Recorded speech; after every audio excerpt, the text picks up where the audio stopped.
Humans have had a tendency towards war since Adam. And this hasn't changed until now. What do I mean? What has changed? Well, the thing that changed the game for us are nukes.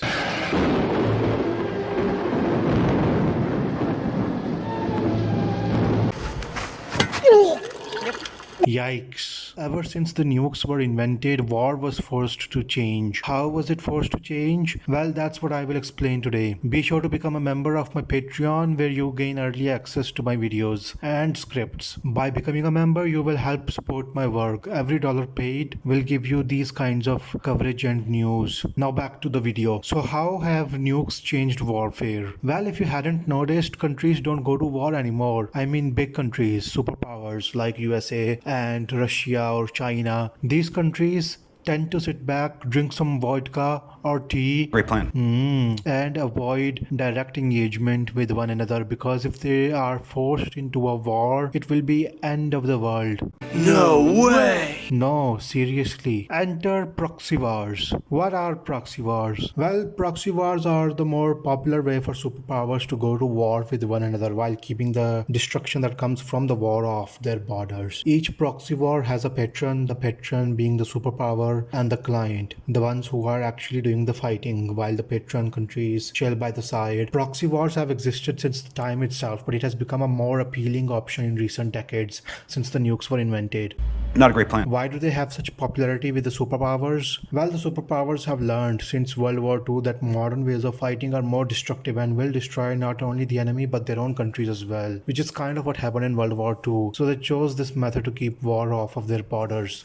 Not a great plan. So how are proxy wars fought? As explained earlier, proxy wars are usually fought between clients who are armed, trained and funded by their patrons, who might also intervene at the behalf of their clients just to protect their regional interest. The first example I will use is the Korean Civil War, fought between North Korea backed by the Chinese and Soviets and South Korea backed by America. Who started the war? What happened? And the answer is that it's complicated. After World War II, both South and North Korea were just freed from Japanese occupation, and both had respectively declared their own state. The North had declared its communist republic while the South had declared its democratic capitalist nation, and both sides wanted the whole pie rather than stick to their slice. Not a great plan. Naturally, war broke out. The war lasted from 1950 to 1953. What did the US do? Well, the US immediately deployed 90% of the UN forces and appointed General Douglas MacArthur as the commander over the UN forces. And you'll never see me coming. Yikes. The UN forces, after several operations, managed to push the North Korean forces back, slowly pushing them into the Chinese border, which caused the Chinese to intervene on behalf of North Korea. Not a great plan. What about the Soviets and the Chinese? Well, the Soviets had occupied North Korea prior to the war and were the ones who set up the communist government and gave it to King Song on a silver platter. They also supplied the North Koreans with military training, weapons and political support. The invasion that North Korea did was at the behest of Stalin himself, once he was assured that US wouldn't intervene. Are you serious? Needless to say, he was wrong. No Soviet ground troops were ever deployed, but the Soviets did provide the North Koreans with jets, tanks, and logistical support. Talk about a Soviet conspiracy. So what about China? When the UN, honestly, UN and US are interchangeable at this point, when the UN forces pushed back the North Koreans to the Korea-Chinese border, Mao Zedong, the Chinese leader of the time, felt great danger at the gates and immediately deployed his troops on the ground. They sent about 2 million. Are you serious? Yes, 2 million troops to North Korea. Now you might be asking, why did this war had to happen? Why did the great powers support their respective clients this way? Well, all of it has to do with the geopolitics of the time. Neither US or the Soviets or Chinese wanted a regime in Korea that would be friendly to the other. The US wanted a country that is friendly to the United States, and the Chinese and the Soviets, who were working together at the time, wanted a communist state that would be friendly towards them. Simple as that. This was the beginning of the Cold War, and most of these examples will be from the Cold War, because that's when the proxy wars reached their peak, with tensions rising high on all sides. And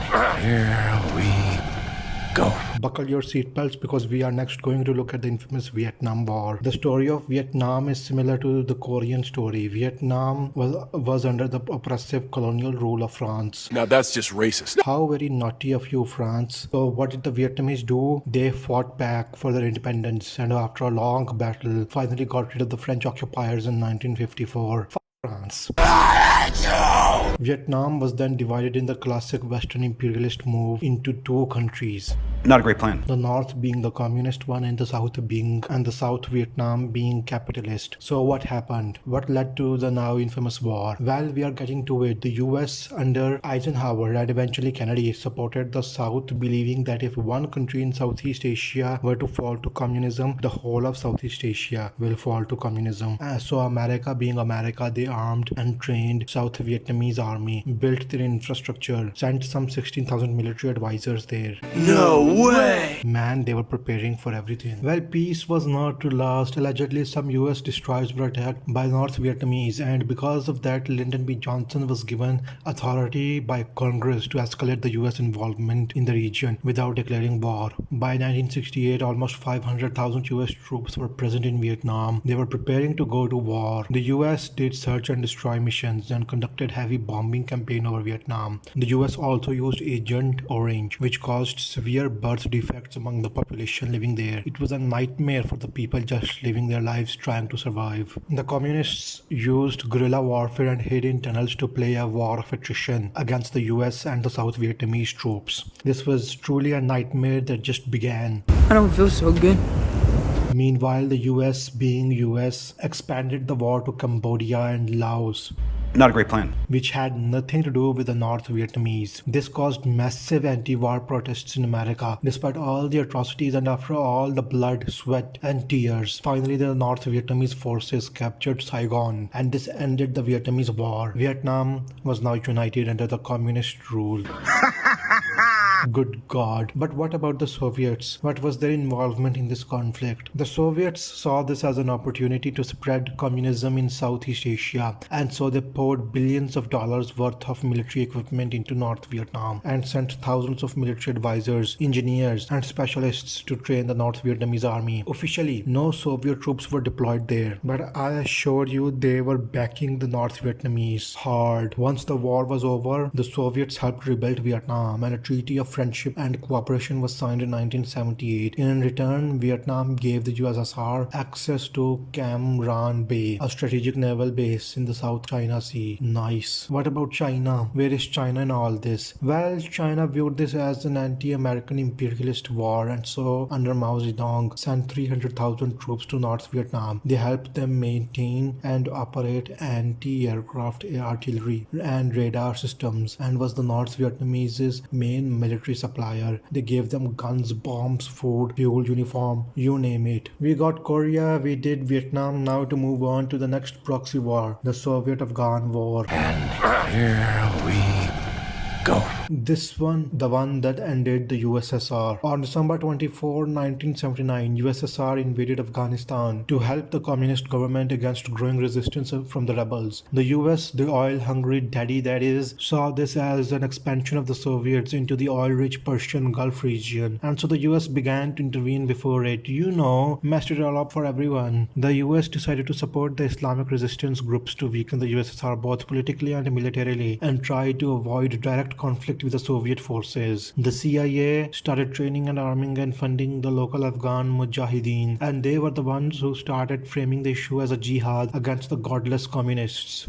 Not a great plan. Talk about the ultimate bad guy. After the Soviet Union collapsed because of this war, the US left Afghanistan in ruins and chaos, leaving room for factional fighting and catastrophe for the Afghan people. This in turn led to the rise of groups like Al-Qaeda, Taliban. So basically I want to say, America.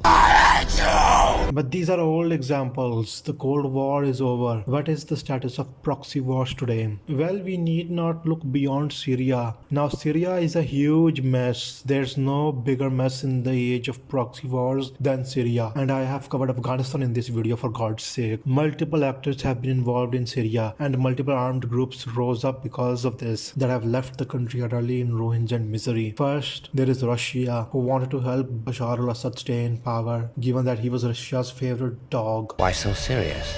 They since 2015 have used airstrikes against Syrian rebels and deployed mercenaries in the region to capture Aleppo and maintain a Russian-friendly dominance in the region. Then there is Iran and Hezbollah, who want to maintain the facade of the axis of resistance.